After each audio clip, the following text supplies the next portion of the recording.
I'm Casey Donovan, alongside our writer Amy Malloy. Thank you for joining us back in the space, a mindfulness podcast that takes mindfulness and makes it work for you. I've got a question for you.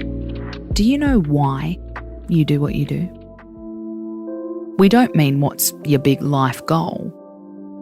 We're talking about all the small and medium things instead. The actions and habits that make up your life. The way you work out. The people you see. The time you eat dinner. How you spend the hour before bedtime. We are all huge creatures of habit.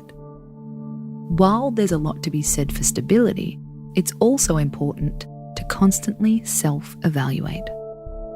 Why do you do what you do? And is it still the best for you? One of the ways to reduce anxiety is to do a stock take of your life. This is according to Tracy Seacombe, a life coach and creator of the Self-Pleaser program. She helps people find confidence and clarity and generally feel more inspired. One of the things Tracy recommends is writing down a list of all the things you do on a daily or weekly basis. Don't worry, you don't have to include everything. Just list the things you do on the regular.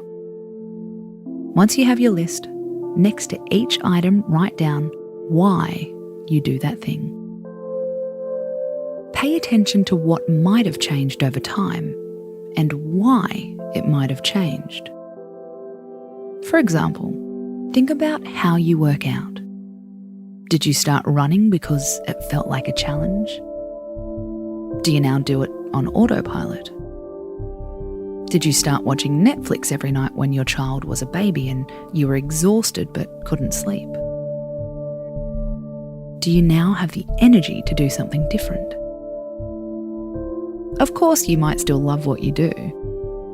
If your why is still relevant, you can keep or modify the task instead, says Tracy.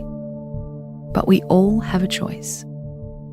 If it doesn't float your boat, you can stop it, delete it, or delegate it.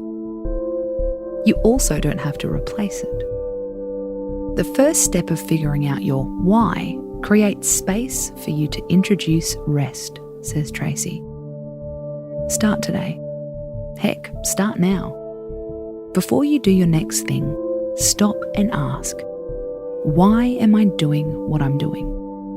Just don't stop brushing your teeth. Nobody needs to ditch that habit. I'm Casey Donovan, and you've been listening to The Space, a podcast written by Amy Malloy. We're back tomorrow with another mood-boosting topic. The anxiety of email punctuation.